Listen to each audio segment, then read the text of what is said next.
നമ്മുടെ അവകാശമാണ്. വോട്ട് ചെയ്യണം. വോട്ട് ചെയ്യാതെ അഭിപ്രായങ്ങൾ പറയാൻ പാടില്ല എന്ന് വിശ്വസിക്കുന്ന ഒരാളാണ്.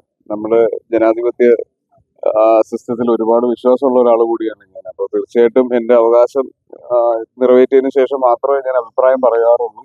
അപ്പോൾ എന്തായാലും ആദ്യത്തെ മുനിസിപ്പൽ ഇലക്ഷന് വോട്ട് ചെയ്ത് തന്നെ ആരംഭിക്കാം. തിരക്കുള്ള ദിവസമായിരുന്നു.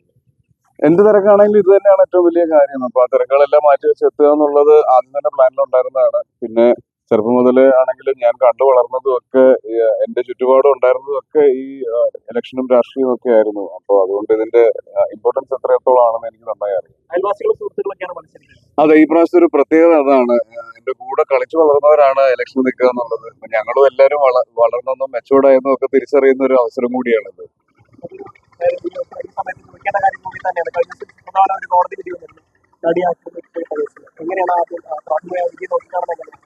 അല്ല, വിധി എന്താണെങ്കിലും കോടതി വിധിയാണ്. കോടതി വിധിയെ പറ്റി അഭിപ്രായം പറയുന്നതും അല്ലെങ്കിൽ എന്റെ അഭിപ്രായം പറയുന്നതിനോടും എത്രത്തോളം എന്താ പറയാ എത്ര പ്രസക്തി ഉണ്ടെന്ന് എനിക്കറിയില്ല.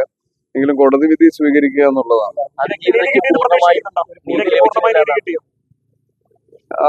പറഞ്ഞാൽ ഈ അവസരത്തിൽ എനിക്കത് അറിയില്ല എന്ത് പറയണം എന്നുള്ളത്. പക്ഷെ കോടതി വിധിയെ തീർച്ചയായിട്ടും മാനിക്കുന്നു. അതിനെ പറ്റി അഭിപ്രായം പറയുന്നത് കോടതി നിന്നയായിട്ടാണ് എനിക്ക് തോന്നുന്നത്. കോടതിക്ക് ശിക്ഷിക്കപ്പെടണം എന്ന് കോടതി മനസ്സിലാക്കിയവരെല്ലാവരും ശിക്ഷിക്കപ്പെട്ടിട്ടുണ്ട്. ഒരു കാലത്ത് ശക്തമായ നിലപാടെടുത്തതാണ്. അതിജീവിതയ്ക്കിപ്പം ഉറച്ചു നിന്നതാണ്. അപ്പൊ ആ ഒരു പിന്തുണ ഇപ്പോഴും പിന്നെ ഏത് സമയത്തും അതിജീവിതനൊപ്പം തന്നെയാണ്. തീർച്ചയായും പിന്തുണയുണ്ട്. ഇപ്പം ശിക്ഷയെക്കുറിച്ചോ അല്ലെങ്കിൽ വിധിയെക്കുറിച്ചോ ഒന്നും അഭിപ്രായം പറയാനുള്ള ആളല്ല ഞാൻ. തീർച്ചയായിട്ടും ഇല്ല, സംസാരിക്കാൻ കഴിഞ്ഞിട്ടില്ല. ഞാൻ യാത്രയിലായിരുന്നു. നേരെ തൊടുപുഴയിലേക്ക് വരുമായിരുന്നു. ഇല്ല, ആരും പ്രതികരിച്ചിട്ടില്ല. അപ്പൊ തീർച്ചയായിട്ടും അവരുടെ പ്രതികരണം നേരിട്ട് തന്നെ അറിയിക്കുന്നതായിരിക്കും ഞാൻ എന്നിലൂടെ പറയുന്നതിനേക്കാൾ നല്ലത്. പോലും ശക്തമായ ഒരു നിലപാട് പുറത്തിറക്കിയ ഒരു ഫേസ്ബുക്ക് വാർത്താക്കുറിപ്പിൽ കൂടെയാണ് കാര്യങ്ങൾ വിശദീകരിച്ചത് എക്സിക്യൂട്ടീവിന് ശേഷം.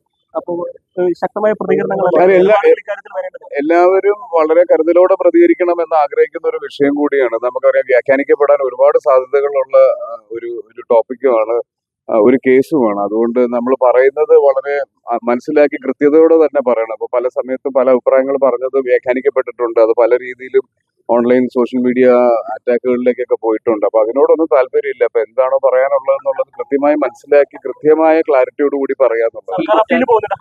സർക്കാർ പോകുന്നുണ്ട്. അപ്പൊ അതിനർത്ഥം പൂർണ്ണമായ നീതി ലഭ്യമായിട്ടില്ല എന്നൊരു റീഡിംഗ് ആ ഭാഗത്തുനിന്ന് ഉണ്ടാവുന്നത് കൊണ്ടായിരിക്കില്ല സർക്കാർ ഇപ്പോൾ ഹയർ അപ്പീൽ പോകാൻ തീരുമാനിക്കുന്നത്. ആയിരിക്കും. സിനിമയിലേക്കുള്ള തിരിച്ചുവരവിനുള്ള ഒരുക്കങ്ങൾ നടക്കുകയാണ്. ഇപ്പൊ പ്രൊഡ്യൂസേഴ്സിന്റെ അസോസിയേഷനിലേക്ക് തിരിച്ചെടുക്കാനുള്ള അമ്മയിലേക്ക് ഉടനെ തിരിച്ചെടുക്കുന്ന സൂചനകൾ വരുന്നു. എങ്ങനെയാണ് അതിനെ കാണുന്നത്? ആരോപിതനായ സമയത്ത് അദ്ദേഹത്തിന് പുറത്താക്കിയിട്ടുണ്ടെങ്കിൽ ഇത്തരത്തിലൊരു കോടതി വിധി വരുമ്പോൾ അതിനെ വേണ്ട രീതിയിൽ തന്നെ കൈകാര്യം ചെയ്യുക എന്നുള്ളതല്ലേ എല്ലാ സംഘടനകളും ചെയ്യേണ്ടത്. അപ്പൊ ഏകപക്ഷമായ ഒരു തീരുമാനം ആർക്കെതിരെയും എടുത്തിട്ടില്ല. നിങ്ങൾ എടുത്ത ഒരു നിലപാടുണ്ട്. ഞാനന്ന് എക്സിക്യൂട്ടീവ് കമ്മിറ്റിയിൽ ഉണ്ടായിരുന്നതാണ്. അപ്പൊ എടുത്ത ഒരു നിലപാട് ആ നിലപാടിൽ തന്നെയാണ് ഉറച്ചു നിൽക്കുന്നത്. അന്ന് എടുത്തത് തീരുമാനങ്ങളെല്ലാം ശരിയായിരുന്നു. ഉറച്ചു നിൽക്കുക എന്ന് പറഞ്ഞാൽ അതിജീവിതയ്ക്ക് നീതി ലഭിക്കണം എന്നുള്ളതാണ്. ആര് ശിക്ഷിക്കപ്പെടണം എന്നുള്ളതിലല്ല. എന്റെ സഹപ്രവർത്തകയാണ്, എന്റെ വളരെ അടുത്ത സുഹൃത്താണ്. അപ്പൊ അവർക്ക് അങ്ങനെ ഒരു കാര്യം സംഭവിച്ചിട്ടുണ്ടെങ്കിൽ അതിനിപ്പോ എന്ത് പകരം കൊടുത്താലും മതിയാവില്ലെങ്കിലും അതിന് കൃത്യമായ ഒരു നീതി ലഭിക്കണം എന്ന് മാത്രമേ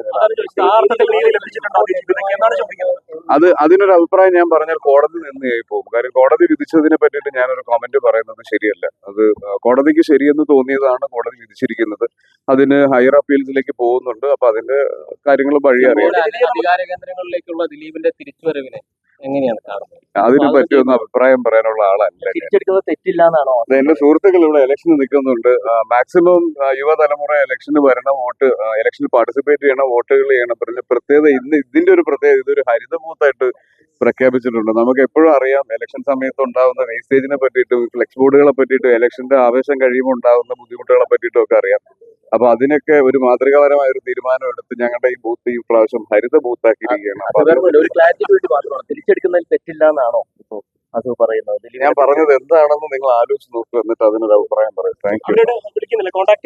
പിന്നെ തീർച്ചയായിട്ടും സംസാരിക്കുന്നു. ഹോം അപ്ലയൻസ് വാങ്ങാൻ ഒരിടത്ത്, ക്രോക്കറി വാങ്ങാൻ വേറൊരിടത്ത്, ഗാഡ്ജറ്റ്സ് വാങ്ങാൻ വേറെ എവിടെയോ ഒരിടത്ത്. അതെ, എന്തിനെങ്ങനെ പലയിടത്തും ഓടണം?